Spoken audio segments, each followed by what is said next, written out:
오늘 이 시간에는 섭리라는 제목을 가지고 하나님 말씀을 증거하도록 하겠습니다. 저와 여러분이 함께 빌레몬서의 말씀을 읽으셨는데 이 빌레몬서의 첫 번째 부분이 되게 중요한 부분이거든요. 이 빌레몬서의 이 배경을 보면은 왜 빌레몬이라고 하는 사람에게 사도 바울이 편지를 하게 되어졌냐면, 편지한 이유는 빌레몬의 종이었던 오네시모라고 하는 자를 이제는 종과 같이 여기지 말고 형제와 같이, 동역자 같이 그를 대우해 줬으면 좋겠다라는 차원에서 편지한 내용입니다. 우리는 이 편지의 배경을 살펴볼 수밖에 없는데, 왜 그 오네시모라고 하는 자를 빌레몬이 주인인데도 불구하고 왜 새롭게 부탁하는 편지를 썼냐면, 오네시모가 빌레몬의 종이었을 때에 빌레몬의 돈을 훔쳐서 로마로 달아나게 됐습니다. 그 달아나서 자유롭게 살던 중에 사람들마다 추측하는 건 다르지만 그 자유롭게 살던 중에 아마도 사도 바울이 전한 복음을 듣고 회심하게 된 것 같아요. 그 복음을 듣고 회심하다 보니 자꾸 기억나는 게 뭐예요? 그때 사회에서는 주인이 그에게 자유를 허락하지 않으면 스스로 자유인이 될 수가 없었습니다. 종의 입장에서는. 그런데 자기가 자기의 임의로 자기에게 자유를 줬을 뿐만 아니라 그의 돈까지 훔쳐오게 되면서 중죄인이 됐었던 거예요. 그런 상황에 계속 죄책감을 느꼈던 이 오네시모가 그 빌레몬하고 가장 가깝게 지내는 사이였던 사도 바울에게 부탁을 하는 거예요. 제가 이런 일이 있었는데 이런 것 때문에 고통스럽습니다. 괴롭습니다. 여러분들, 우리가 용서해 주시는 분은 하나님이신데 우리가 사람과 또 사물과 모든 것에 대해서는 잘못할 수 있다는 걸 기억해야 된다는 거예요. 그래서 우리가 우리의 죄를 용서해 줬다라고 하는데, 원래 그 원어의 의미는 우리가 우리의 잘못을 용서해 준 것 같이 내 죄를 용서해달라고, 그렇게 성경은 기록되어져 있습니다.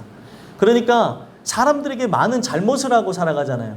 죄는 누구한테 짓는 거예요? 하나님 앞에 짓는 거예요. 근데 사람들에게 실수를 하고 잘못을 하고 아픔을 주고 하는 부분이 있는데, 많은 사람들이 진짜 은혜를 받지 못하다 보니까 착각하는 게, 나는 하나님 앞에 용서받았다고 하고 사람들에게 잘못을 구하지 않는 것, 용서를 구하지 않는 행동들을 할 때가 볼 수 있다는 겁니다. 이게 뭐냐면, 용서를 구하는 것을 성경은 속건제적 회개라고 합니다. 속건제가 뭐냐면, 사람이나 사물, 물건에 대해서 손해를 끼친 것을 배상하는 거예요. 하나님 앞에 죄를 진 거는 하나님께 용서를 받고 사람들에게도 가서 뭐라는 거예요? 배상을 해주는 거죠. 그래서 진정한 이 회개운동이 일어났었던 지금부터 100년 전에 그 원산에서 대부운동이 일어나게 됐죠. 그래서 평양 대부운동이 일어났을 때 어떤 일이 일어났냐면, 사람들에게 찾아가서 잘못을 구하고 울면서 자기가 4배로 갚기도 하고 2배로 갚기도 하면서 그 사람들에게 용서를 구하는 일들이 있었다는 거예요. 오늘날 한국교회에 없어진 게 뭐냐면 속건제적 회개입니다. 하나님께 용서만 받으면 되지. 그러다 보니 이 사람들이 사람들과 그리고 세상 속에 기독교인이 웃음거리가 되어진 경우들을 봤다는 거예요. 근데 이 오네시모라고 하는 사람은 진짜 은혜를 받다 보니까 어떤 일이 일어나게 됐냐면, 자기가 빌레몬이라고 하는 사람에게 크게 잘못했다는 걸 깨닫게 된 거예요. 이걸 어떻게 해결받을 수 있을까? 하나님이 내 죄는 용서해줬는데 내 마음에서 계속 쿵쾅거리는 게 뭐예요? 그에게 잘못을 구하라는 거죠. 내 잘못한 것을 용서해라. 그것을 계속해서 고민하던 중에 누구에게 얘기를 한 거예요?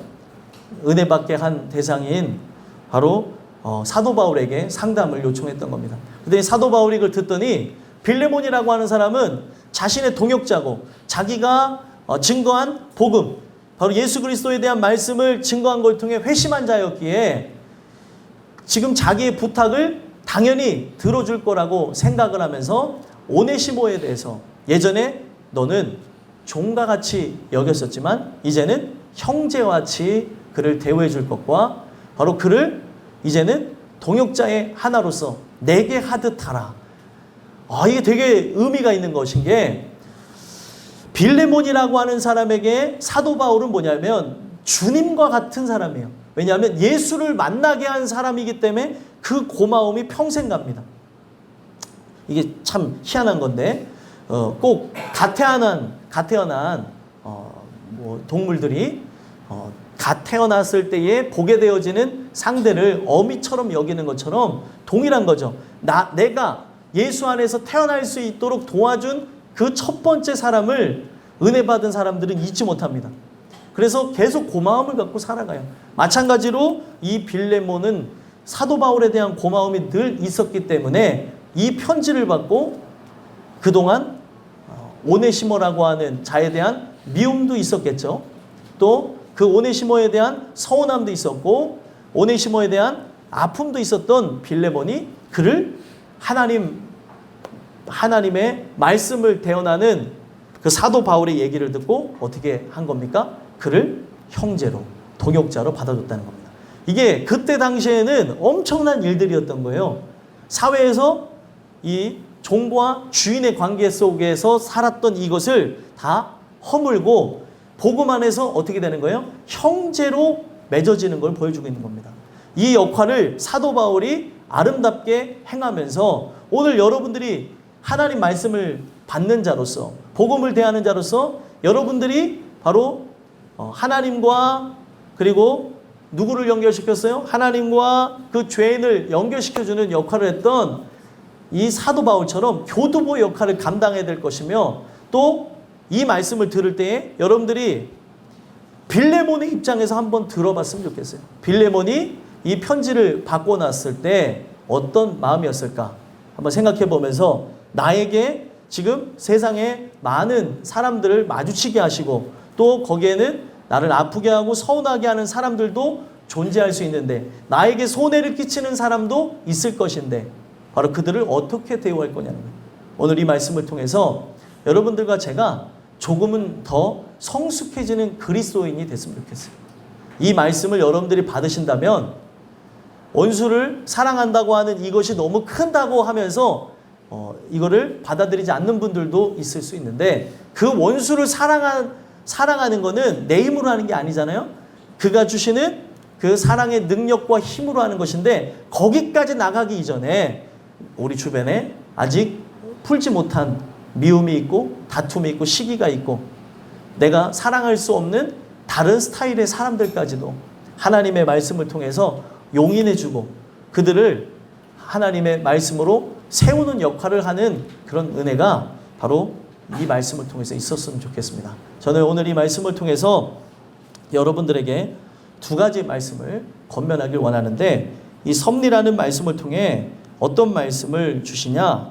섭리란 인생의 퍼즐을 맞추는 것이다 라는 걸 가르쳐준다는 거예요. 뭐라고요? 인생의 퍼즐을 맞추는 것이다. 여러분들 퍼즐을 맞춰보셨죠? 퍼즐을 맞출 때에 가장 중요한 것은 뒤죽박죽으로 되어져 있는 이 퍼즐을 완성되어진 그림을 보고 맞춘다는 거예요. 완성된 그림이 없다면 퍼즐을 맞출 수가 없죠. 그런 것처럼 이 성경은 하나님 말씀이 완성된 그림이라고 가르쳐주는 거예요. 예수 그리스도에 대한 시작과 끝을 알려주는 완성되어진 책. 바로 우리가 그걸 보고 따라서 나가야 되는 삶이라는 것. 이게 완성된 그림이니까 뒤죽박죽으로 얽혀져 있는 삶의 퍼즐을 하나님의 말씀을 보고 맞춰야 되는 것임을 가르쳐줬다는 겁니다. 그래서 이 빌레몬에게 부탁을 하면서 편지한 내용을 보니까 오늘 본문에 아마 그가 잠시 떠나가게 된 것은 너로 하여금 그를 영원히 두게 함이리니 이후로는 종과 같이 대하지 아니하고 종 이상으로 곧 사랑받는 형제로 둘 자라. 내게 특별히 그러하거든 하물며 육신과 주 안에서 상관된 내게랴. 아주 그에게 부담스러운 말을 합니다. 어떤 말을 하는 거예요? 지금 오네시모라고 하는 사람이 종으로 있다가 돈을 훔치고 달아나면서 그에게 재정적인 손해를 줬고 심적 피해를 줬으며 정신적인 아픔을 줬습니다. 그렇죠?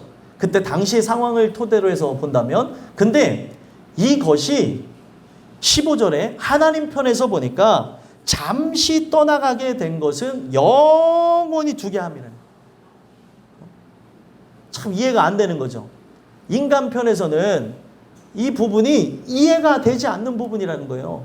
하나님은 어떻게 지금 나에게 손해를 끼치고 아픔을 준 사람을 가지고 나에게 영원히 그를 두게 하기 위해서 일을 진행하시냐는 거죠.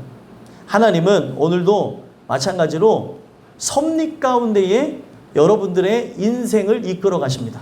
섭리라고 하는 것은 하나님께서 정하신 그 뜻대로 이끌어가는 그런 삶의 계획을 상징하는 거예요. 하나님의 뜻이라는 게 존재할 거 아니에요? 하나님의 뜻 안에서 우리의 삶에 완전한 목표를 갖고 저를 구원하시고 여러분들을 구원하시고 여러분들을 통하여서 일하시고자 하는 하나님의 계획 속에 하나님의 섭리는 여전히 진행되고 있다는 거예요. 하나님의 섭리, 하나님의 뜻은 무엇이에요? 택하신 자를 구원하는 거잖아요. 오늘날 이 성경에 있는 이야기를 보게 되면 성경의 이야기는 마지막 퍼즐을 이제 하나를 맞추는 것으로 끝을 맺으려고 하고 있다는 거예요. 마지막 퍼즐이 뭐냐면 예수 그리스도가 다시 이 땅에 오시는 거예요.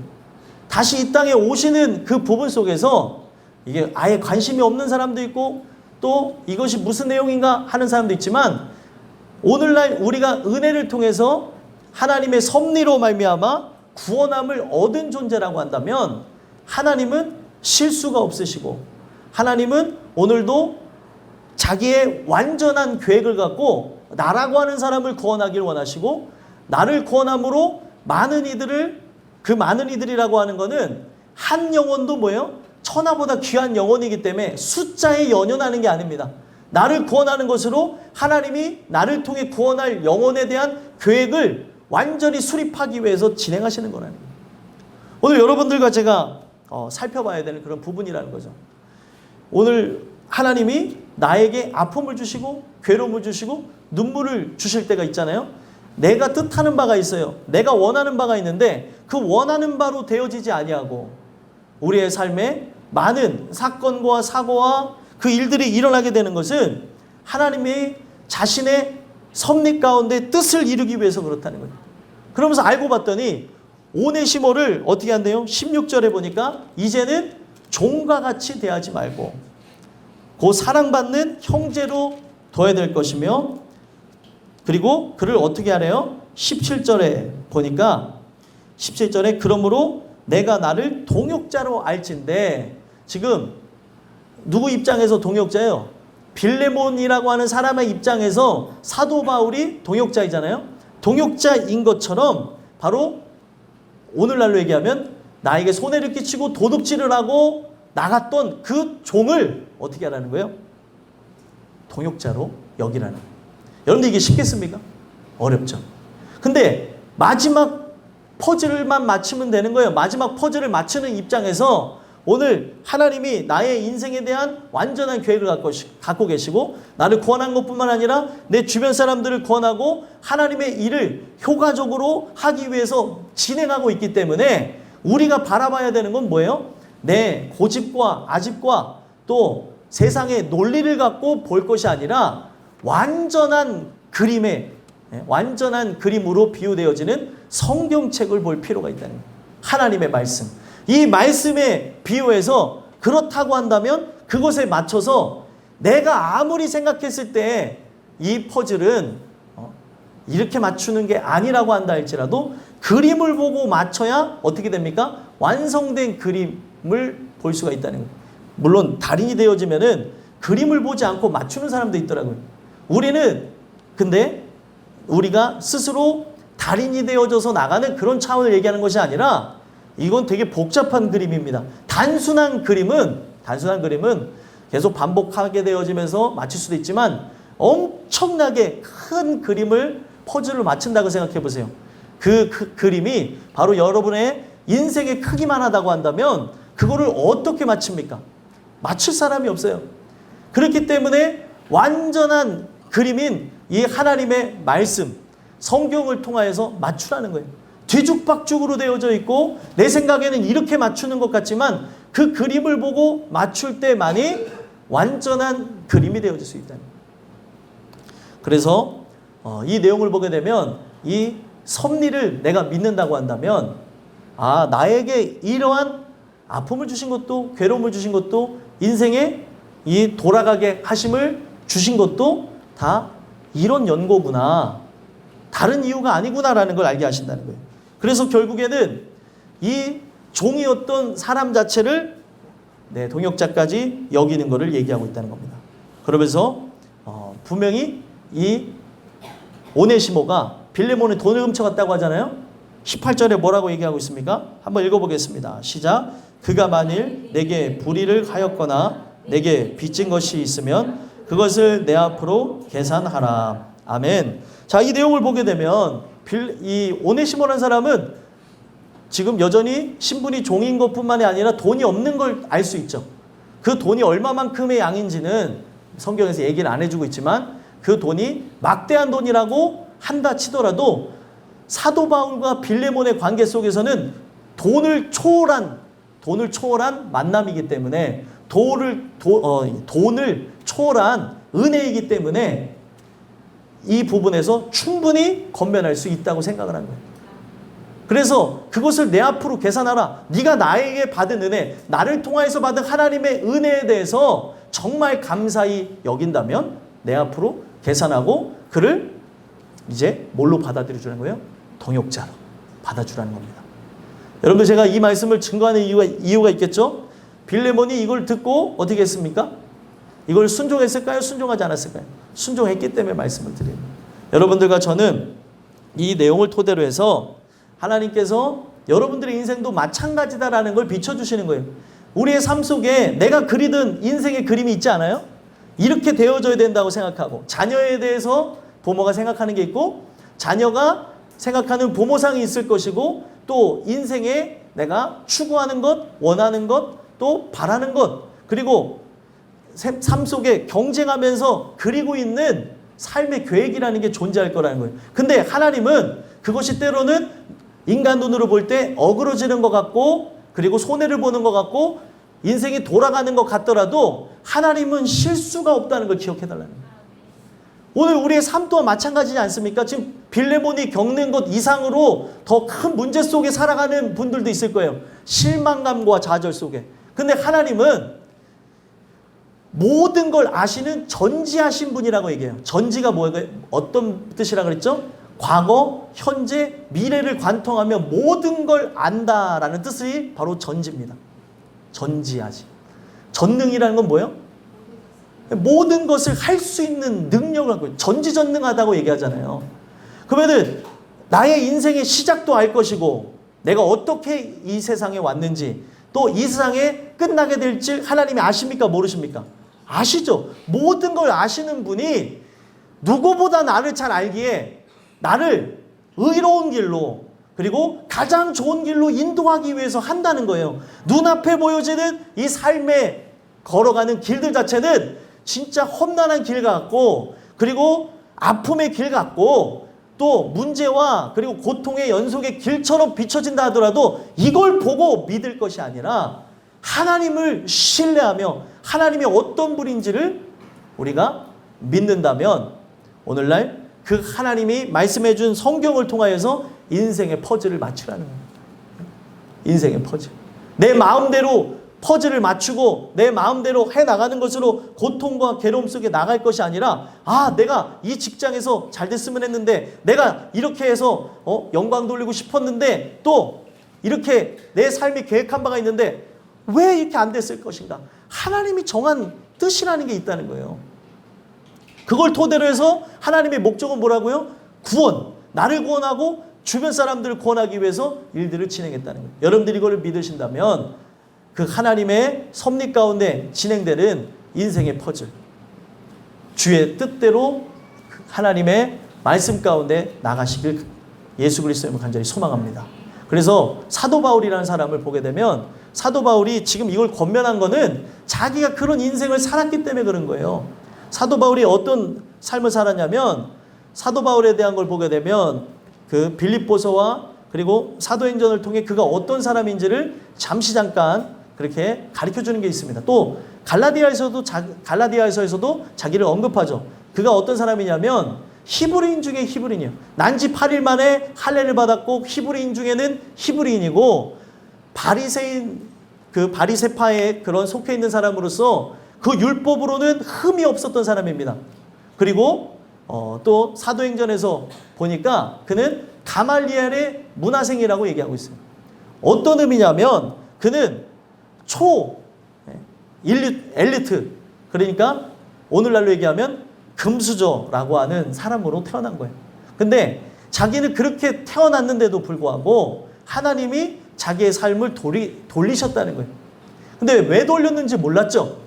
왜 돌렸는지를 모르고 그 인생을 살아가던 중에 하나님이 그의 삶을 다 어그러뜨려 버립니다. 무너지게 만들어요. 모든 사람들에게 그렇게 자부심이 있었던 사람, 로마 시민권자였습니다. 로마 시민권을 갖고 있는 거는 미국 시민하고 똑같은 거예요. 미국 그 시민 하나 때문에 전쟁이 일어나는 거 보잖아요. 그러니까 그만큼 그 권력의 중심에 있던 사람인데 하나님이 어떤 일을 진행하시냐면 그가 그동안 어렸을 적에 배웠던 율법 때문에 자기의 그 시각으로는 이교도였던 예수를 믿는 사람들을 박해하는 자가 되어집니다. 그러면서 예수를 믿는 자들을 박해하고 죽이기까지 하는데 앞잡이가 되고 자기는 그때 당시에 많은 지식과 또 부귀와 그 영화도 갖고 있었던 사람이었는데 이 명예를 위해서 많은 사람들을 막 처단하기 위해서 자기가 지금 배운 바대로 최선 다했던 사람이었다는 거예요. 근데 그가 어떤 일을 겪게 되어지냐면 어떤 사람을 핍박하러 가던 중에 스데반이라는 사람을 가서 만나게 됩니다. 스데반이 한 설교를 듣게 되어지는 거예요. 스데반이 그 설교를 들어보니까 그 예수라고 하는 사람에 대해서 생명을 걸고 복음을 증거하다 못해 사람들이 던진 돌에 맞아 죽는 걸 보게 됩니다. 그때 충격을 받은 거예요. 도대체 하나님의 말씀이 뭐길래 예수가 어떤 분위기에 자기가 죽는 상황에서도 저들이 하는 죄를 알지 못한다고 저들을 불쌍히 여겨달라고 하면서 죽나라고 하는 생각이 그에게 강하게 들었던 것 같아요. 그것 때문에 계속해서 그의 마지막 설교를 듣고 그의 죽음의 현장을 보게 되면서 괴로워하던 중에 다메섹 도상에서 바로 예수님을 만나게 됩니다. 그 예수님을 만나게 되어짐으로 어떻게 되어지냐면 그의 인생이 완전히 뒤바뀌게 되어지는데 예전에는 예수를 핍박하고 박해하는 자였다면 이제는 예수를 위해 생명을 거는 자가 되어졌다는 거예요. 자기의 삶이 왜 그렇게 되어지는지를 몰랐었는데 자기가 이렇게 태어나고 이걸 배우고 또 이 생활 속에서 예수를 핍박하고 하게 되어진 것은 자기가 간증할 때 뭐라고 해요?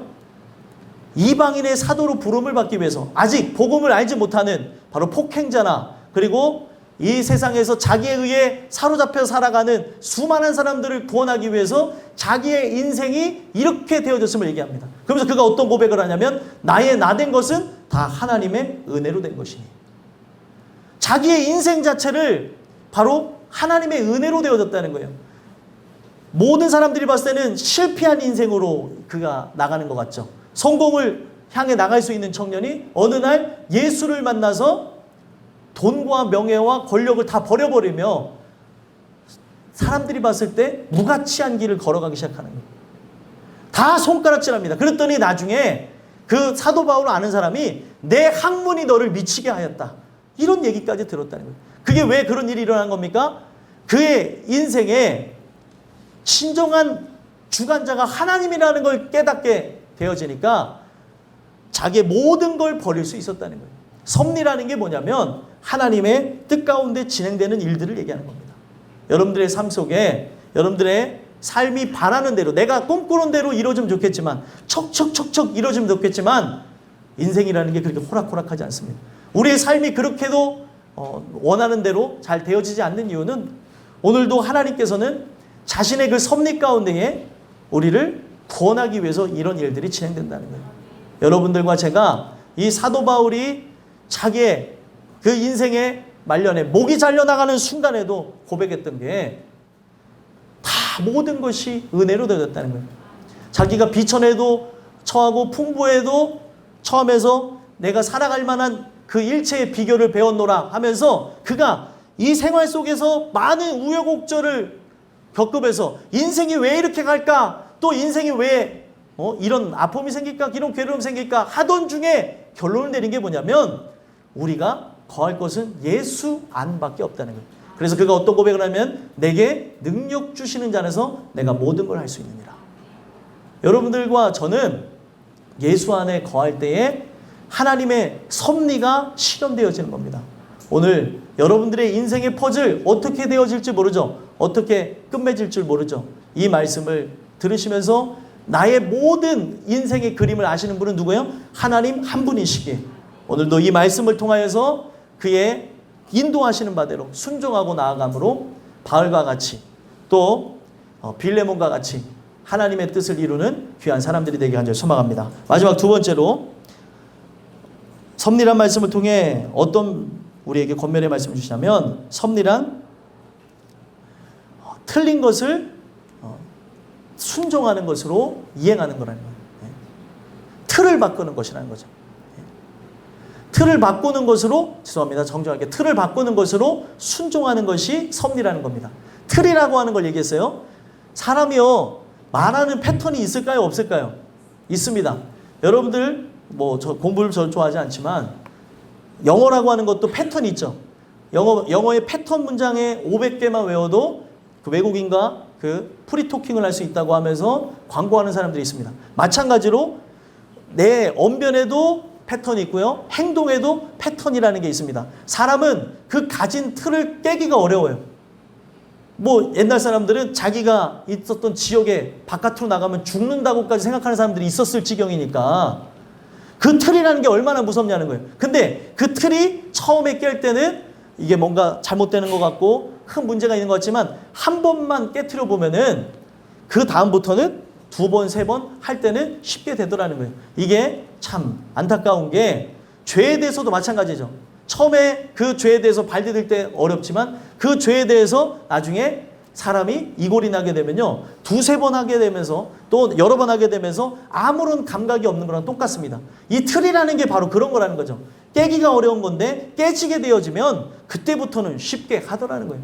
근데 오늘날 많은 사람들의 그 삶 속에 자기의 의라고 하는 틀을 갖고 나갑니다. 내가 만들어 온 기준이 있어요. 이 기준대로 사람을 만나기도 하고 이 기준대로 사람과 헤어지기도 하고 이 기준에 따라서 사람들과 함께 교제하기도 하고 싸우기도 하고 이 틀에 따라서 오늘 많은 것들을 선택하고 또 취소하고 나가는 걸 본다는 거예요. 틀이라고 하는 거는 쉽게 무너질 수 있는 게 아닙니다. 근데 오늘 이제 본문을 보게 되니까 지금 이 주인과 종의 관계 속에서 살았던 두 사람이잖아요. 근데 그때 당시에 사회적인 그 개념을 깨버리라는 거예요. 그때 사회의 그 통념을 깨는 거는 있을 수가 없는 겁니다. 그렇죠? 아니 예를 들면 우리나라 그 입장에서 보게 되면 양반과 그리고 그 천민이 밥을 겸상하는 것도 말도 안 되는 거고 남자와 여자가 오늘날 밥을 함께 먹지만 옛날에는 함께 먹을 수도 없었어요. 이상한 그런 예전에 그런 부분들이 있었다는 거죠. 근데 이제 그것이 틀이 깨지다 보니까 어떻게 됩니까? 이제는 같이 안 먹는 게 잘못된 사회가 됐어요. 당연한 건데 그게 전통이라고 하는 그 사고가 그들에게 탁 박히게 되니까 이거를 하게 되면 무슨 큰 문제를 일으키게 되는 것처럼 그랬다는 거죠.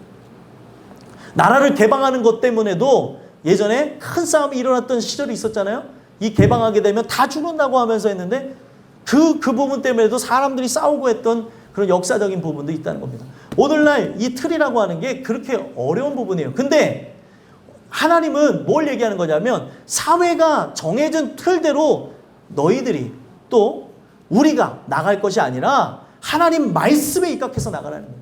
그 틀이 어떠하든지 간에 사회가 어떤 법을 제정하든지 간에 하나님 말씀이 가장 최상위의 법이 있다는 거예요. 이것에 따라서 나가야 되는 것이지 세상이 이러하다고 해서 이렇게 가고 저렇게 가고 이렇게 휩쓸리고 믿음이 없어서 그렇습니다. 믿음이 있는 사람들은 이 세상의 물결을 거스르고 올라가는 연어와 같다는 거죠. 오늘 하나님의 이 말씀 자체가 빌레몬에게 어떤 거예요? 혈통, 육정, 사람의 뜻을 부인하면서 너가 하나님께로서 난 자라고 한다면 지금 이 모든 틀을 다 버려버리라는 거예요. 자존심도 버리라는 거죠. 예전에 종이라고 하면서 하대했었는데 이제는 어떻게 해요? 바로 사도 바울에게 하듯하라는 것, 바로 주님에게 하듯하라면서 이 사람을 대우하라는 것이 얼마나 어려운 거냐는 거예요. 예전에 막 함부로 했던 사람인데 존칭을 써준다든지 아니면 같이 이렇게 대화한다든지 같이 겸하여 대화할 수도 없는 게 주인과 종의 관계입니다. 그렇죠? 근데 이것을 받아들이라는 거예요. 하나님의 말씀 안에 이미 그 자유와 평등 이 모든 게 들어가 있었던 거예요. 근데 이것을 이상한 사람들이 자기네가 막 실현하는 것처럼 바꿔버리고 하는 것들이 있었는데 성경은 이미 이런 노예제도에 대한 초월에 대한 부분들이 존재했었다는 겁니다. 그냥 그들의 인간의 의로움 가지고 했던 게 아니라 하나님 말씀이 들어갔던 자들이 그런 개혁을 외쳤던 부분들을 더 많이 볼 수 있다는 거죠. 그래서 이 내용을 보게 되면 그에게 이제 친필로 쓴다고 하면서 얘기하는 거예요. 19절, 20절, 21절 한번 읽어보겠습니다. 19, 20, 21 읽어보겠습니다. 읽겠습니다. 시작. 나 바울이 친필로 쓰느니 내가 갚으려니와 내가 이 외에 내 자신이 내게 빚진 것은 내가 말하지 아니하노라. 오 형제여, 나로 주 안에서 너로 말미암아 기쁨을 얻게 하고 내 마음이 그리스도 안에서 평안하게 하라. 나는 내가 순종할 것을 확신함으로 내게 썼노니 내가 말한 것보다 더 행할 줄을 아노라. 아멘. 지금 사도 바울이 그에게 마지막 부담을 주면서 친필로 썼다는 거예요. 대필이 아니라 자기가 친히 이 편지를 썼으니까 엄청난 가치가 있는 거죠.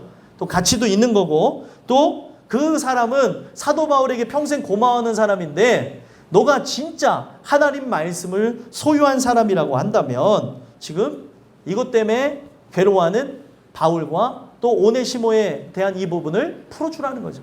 그래서 자기가 이것으로 말미암아 이 키를 누가 지고 있어요? 빌레몬이 순종하는 거에 지고 있는 거잖아요. 너로 말미암아 기쁨을 얻게 하고 내 마음이 그리스도 안에서 평안하게 하라.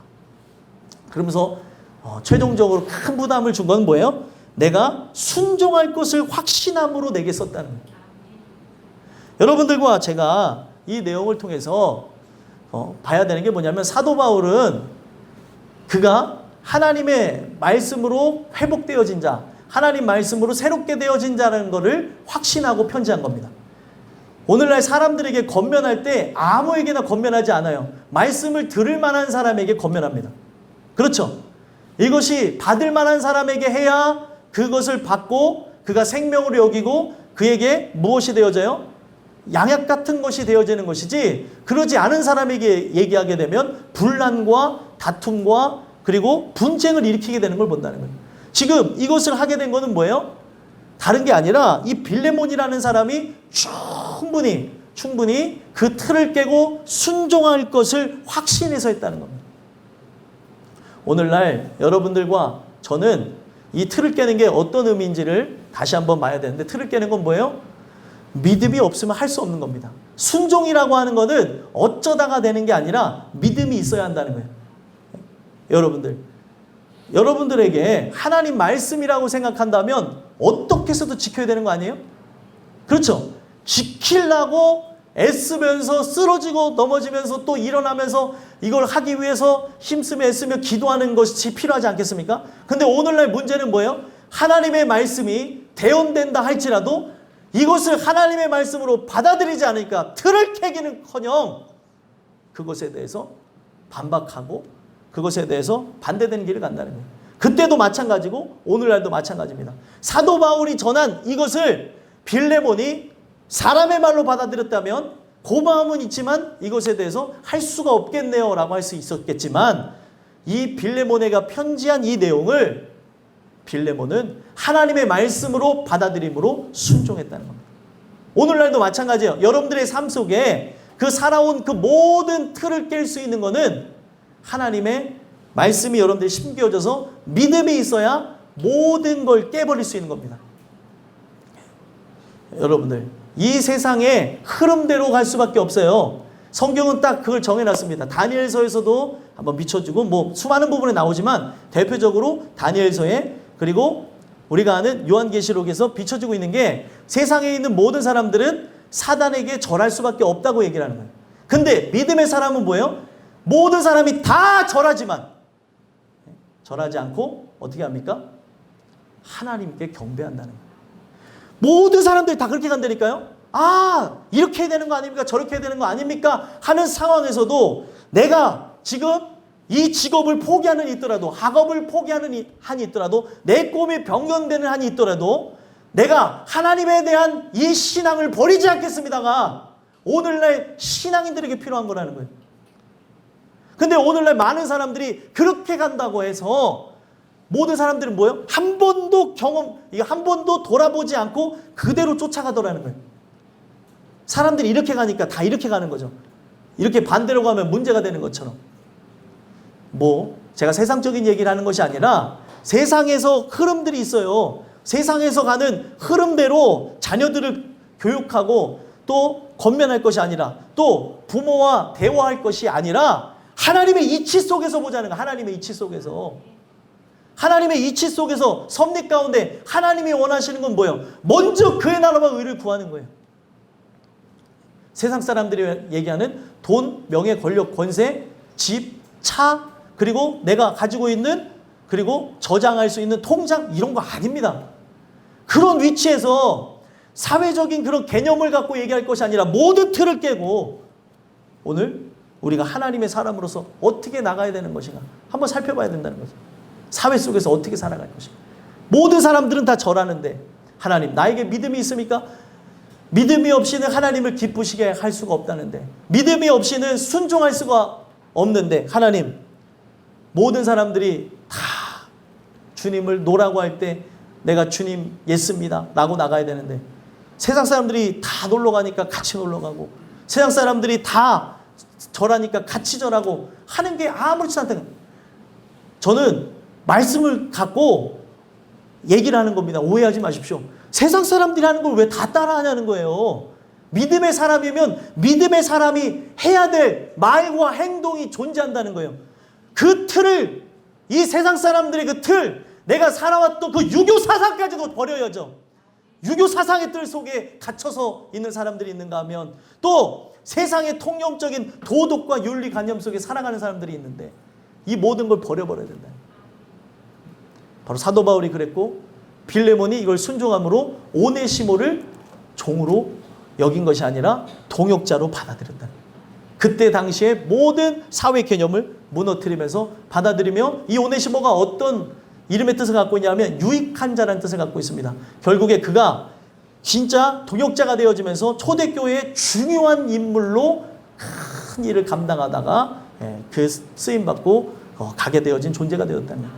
여러분들과 제가 이 빌레몬과 같이 그렇게 하나님의 말씀 가운데 순종하고 나아가는 걸 통해 여러분들이 세워지는 것뿐만 아니라 여러분들 통해서 수많은 이들이 이렇게 세워지는 은혜가 있었으면 좋겠습니다.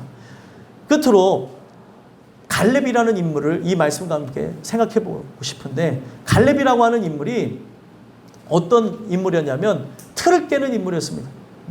어떤 틀을 깼냐면 하나님 말씀이 증거됐어요. 이 말씀이 증거되어진 바로는 그 요단 동편 서편이 다 누구 땅이라는 거예요? 누구 땅이라는 거예요? 이스라엘 백성의 땅이라는 거예요. 그가 40년 전에 모든 정탐꾼들이 그 땅에 들어갈 수 없다고 할 때 여호수아와 갈렙만 그 땅에 들어갈 수 있다는 것을 믿음으로 고백했던 자가 바로 갈렙이었습니다. 그리고 나중에 훗날에 40년 뒤에 어떤 일이 일어났냐면 여호수아는 모세가 죽고 난 다음에 민족의 지도자가 되어졌고 갈렙은 어떤 특별한 얘기가 나오지 않는 중에 그 땅을 실제로 정복하고 분배하는 이야기가 나옵니다. 그 분배하게 되었을 때 갑자기 이 유다 지파에서 갈렙이 등장해서 하는 얘기가 40년 전에 하나님이 주셨던 그 말씀을 믿고 의지하면서 내가 오늘날 여기까지 왔다는 거예요. 그러면서 어떤 걸 얘기해요? 지금 모든 사람들은 지금 이 땅을 다 요구할 수 있는 상황에서 모든 사람들이 꺼려하는 한 땅을 요구합니다. 거기가 어디냐면 헤브론 산지예요. 헤브론 산지가 어느 땅이냐면 거인들이 사는 땅이에요. 그 거인들이 사는 땅인데 그거를 본 것이 아니라 바로 이 언약과 그 하나님의 말씀의 입장에서 헤브론이라고 하는 이름의 뜻이 바로 교제의 장소라는 뜻을 갖고 있습니다. 그 헤브론이라고 하는 그 의미가 이스라엘 백성에게는 어떤 의미를 갖고 있냐면 헤브론에 막벨라 굴이 있어요. 그 막벨라 굴에 그 믿음의 조상들의 묘가 있는 겁니다. 결국에는 그들이 막벨라 굴이 갖고 있는 의미가 뭐냐면 이중의 굴이라는 뜻을 갖고 있어요. 그들이 분명히 죽음의 굴로 들어가지만 그 굴을 통과해서 사는 굴로 나간다는 의미가 있는 거예요. 그러니까 그것을 누가 본 거예요? 믿음의 한 사람이었던 갈렙만 본 거예요. 여기가 가장 소중한 자리라는 거죠. 거기서 그가 다는 몰랐지만 그것을 차지하는 과정을 통해 어떤 일을 하냐면 그 헤브론 산지에서 그의 후손 가운데 다윗이 유다 왕으로 등극하게 되는 겁니다. 그 땅을 그가 달라고 하는 거예요. 이스라엘 백성들에게 헤브론 산지는 정말 중요한 땅이라는 거죠. 근데 어떤 누구도 사실 공식적으로는 그 땅을 하나님이 이스라엘 백성들에게 줬다고 하니까 요구해도 되는데 아무도 요구할 수가 없는 거예요. 왜 그렇습니까? 거인들의 땅이었기 때문에. 아낙 자손이라고 하는 네피림의 후예, 거인들이라고 하면 뭐 얼마나 크겠어 이렇게 얘기했는데 엄청나게 큽니다. 여러분들. 뭐 예전에 있는 그런 걸 보게 되면 엄청나게 커요. 3m가 이상이 되는 거인들도 존재했었다고 하니까 그 사람들과 지금 전투 민족이 아닌 사람들이 싸우겠다는 거예요. 여러분들 제가 왜 틀을 깨는 얘기라고 했을까요? 할아버지가 85세인 할아버지가 그 땅을 달라고 하는 거예요. 그러면서 그가 얘기하는 게 뭐예요? 나는 40년 전과 돌아봤을 때 40년 전하고 돌아봤을 때 내 힘이 여전하다는 거예요. 자, 여러분들 40년 전, 지금 여러분들의 나이가 80세라고 한다면 80세에 40대의 힘을 가질 수 있습니까? 없습니까? 없죠. 근데 힘이 여전하다고 하면서 성경에서 봤던 게 그 힘이 여전하다는 게 그가 지금도 싸움을 잘하고 한다는 의미가 아니라 딱 한마디만 해요. 나는 나가고 들어가는 출입이 가능하다고. 여러분들 어떤 의미인 것 같아요? 나는 서 있을 수 있다는 거예요. 여러분들 갈렙은 정확한 거를 깨달았습니다. 뭐냐면 지금까지 정복했던 거는 싸움을 잘해서 그 땅을 정복한 것이 아니라 하나님의 하신 말씀을 믿음으로 정복했다는 걸 알았다는 거예요. 근데 어떤 누구도 믿음이 없어서 그 땅을 요구하지 못하는 겁니다. 여러분들 틀을 깨는 건 믿음이 있어야 가능한 거예요. 근데 오늘날 예를 들면은 연세 드신 분들이 노인이라고 하는 사고에 탁 갇혀버린다면 아무것도 못하고 노인의식을 갖고 있다가 그게 언제 끝날지 몰라요. 30년이든 40년이든 우리가 진짜 정해진 대대로 살면 좋겠지만 이 한 노인의 하나였던 갈렙은 내가 들어가고 나갈 수 있다는 거예요. 그거 하나만으로 그 땅을 달라고 했습니다. 제일 강한 민족이 있는 땅을 할아버지가 달라고 하는 거예요. 여러분들과 제가 그 틀을 깰 수 있는 믿음이 있었으면 좋겠어요.